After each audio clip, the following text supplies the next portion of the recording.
Good day and welcome to the second day of the GEF Live studio here at the GEF Assembly in Vietnam. We're coming to you live on the Connect for Climate Facebook page. Please join the discussion with hashtag GEF Live. We're here at the GEF Assembly to address some of the global issues. We're talking about the global commons and how these are being affected and what solutions are on the table to really encourage transformative change so that we can build a low-carbon and sustainable future. And it's my great honor now to have a special guest with me, Maimunah Mohd Sharif. Maimunah is the United Nations Under-Secretary General and the Executive Director of UN Habitat. Thank you so very much for joining us. Thank you very much for having me here. Fantastic. So maybe just to get us started and to help explain to our live audience, what exactly is the UN Habitat? What is the role of the UN Habitat? And how are you involved in the discussions here at the GEF Assembly? Yeah, the UN Habitat is an organization under United Nations. It was established more than 40 years ago. And we have our presence in 95 countries, and we have 5 regional offices. And our concentration is now very, very timely is on the urbanization, and also on the element of urban crisis and looking for urban solution. And especially after the Habitat Tree in Quito, and we were given a mandate by the United Nations as the organization tackling into the leading roles for urbanization. And my role here as an executive director of UN Habitat, I was invited to be a panelist in the next, this afternoon's session talking about cities and sustainability.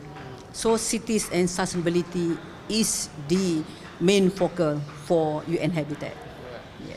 And cities are such important areas within the whole solutions discussion for global commons. Could you maybe just explain why the focus on cities? How are cities evolving? And what are the opportunities to address some of our environmental challenges within a city?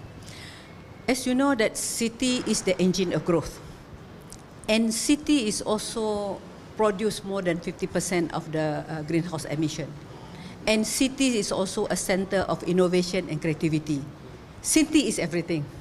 So it's how we can link cities to the element of climate change. Because I believe that in climate change, if we don't treat it well, it will also affect our economic growth, affect our physical development, affect our peace and stability, and also in terms of environment and the food production. So I think that is, in order to look into cities, we have to look into the overall integrated, holistic development policy. We cannot look at city by segment.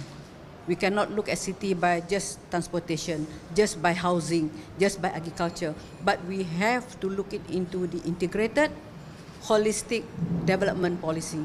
Either you are at the country level, or at the city level, or even more important at the local level and the community level.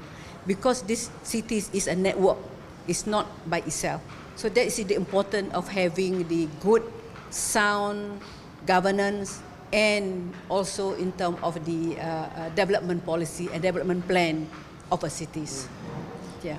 Absolutely, and so you've mentioned that cities are hubs for using resources. That's where the majority of our resources are being consumed.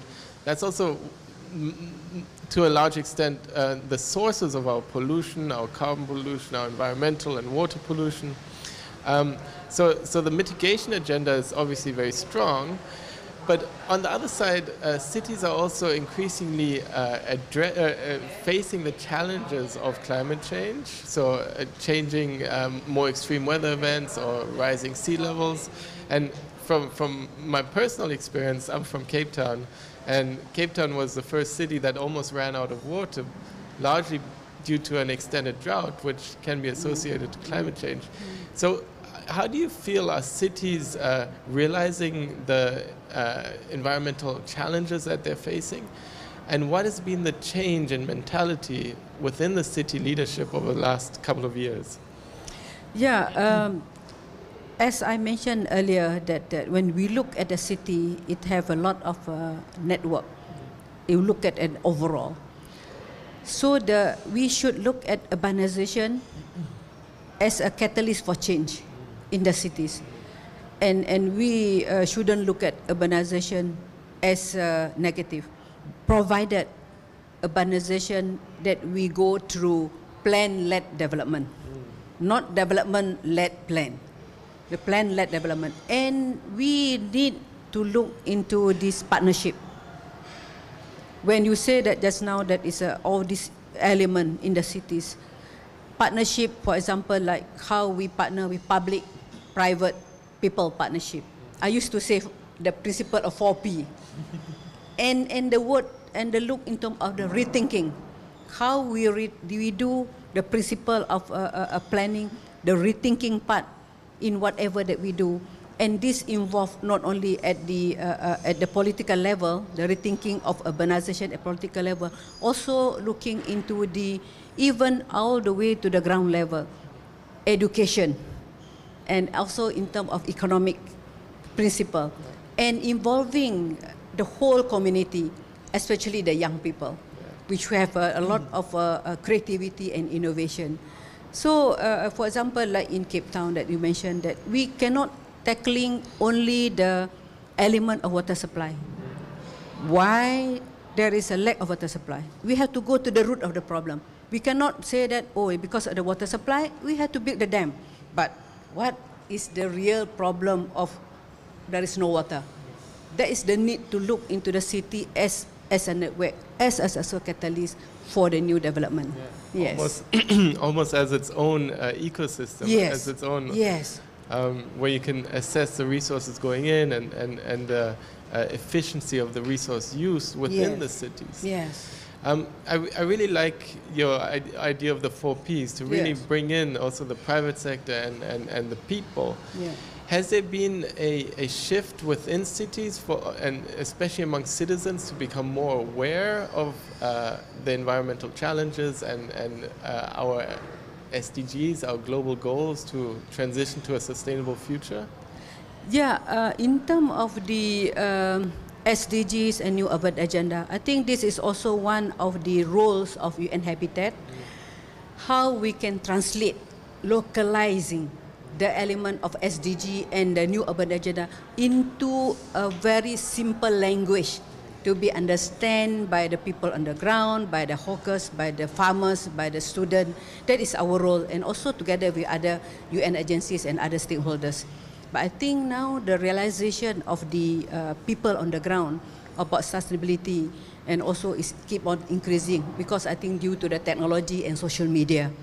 And also you can see the activists, the nature activists on the ground. So now it's a very important in terms of the communication, in terms of breaking down the element of the New Urban Agenda into the action-oriented on the ground, so that the benefit of the New Urban Agenda and SDG can be felt by the people at the local level. Then we get the support from them. That's what I mentioned about the public-private people partnership. Yeah. We used to hear public-private partnership, even in the high-level panel just now. Yeah. Then back in my mind, I said, we cannot, if only public-private, if we don't involve people on the ground, sometimes there is a limitation. We have to have the buy-in from the grassroots, from the people who benefit or affected by our policy. Exactly, yes.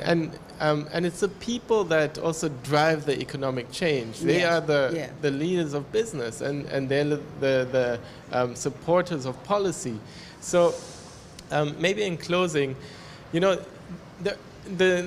new global urban agenda is actually a really exciting opportunity for new businesses, for entrepreneurs to help build a low carbon resilient economy. And to figure out ways of being a part of building that more sustainable future. So maybe your message for a younger audience, for the Facebook audience, how can they be a part of building, sustainable urban environments going forward? My message is that we have to change ourselves first. Those to the audience, to the young people, think of the changing of your own attitude, the way that you consume, your consumption. Think green at your individual. Then if you're already success as an individual, then trying to encourage your friend, and encourage the community, encourage the bigger community, and at the end become a leader. So this attitude change is very important. I think that's the reason why the SDG 1 come from poverty, and SDG 17 partnership. Why we don't put it maybe either is by on purpose or not, that after all 1, 2, 3 until 17 is partnership. So we cannot do it alone. So I think that this younger generation is the pillar. They have to do some rethinking, they have to change an attitude, but change start from the individual. That is my message to them. Well, thank you with that. Thank you. And that's a fantastic closing message, that change starts from the individual. And you've heard it from UN Habitat. They're active in 95 countries, and they're really pushing this new urban agenda to build a low-carbon, resilient, urbanized future. Thank you so much for being with us. Thank you. We've been live on Facebook, on Connect for Climate's Facebook. Please keep on joining us with the hashtag JEF Live. Thank you very much. Thank you very much for having me here. Thank you.